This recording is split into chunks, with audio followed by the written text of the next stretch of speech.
Okay, let's do a quick, super easy bow tutorial. Let this be my tail. It's about that long.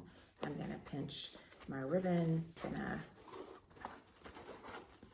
make a loop, pinch my ribbon.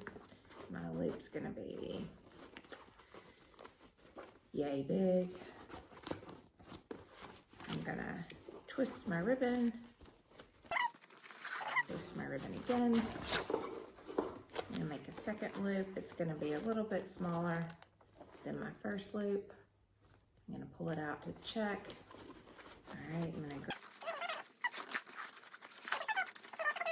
Now my bottom tail is not going the direct direction, so I'm gonna twist it.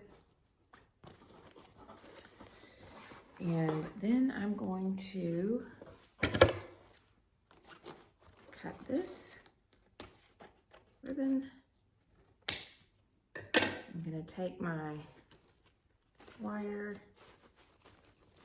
I'm gonna pinch it, I'm gonna squeeze it in the middle, and then I'm gonna twist my wire on the back.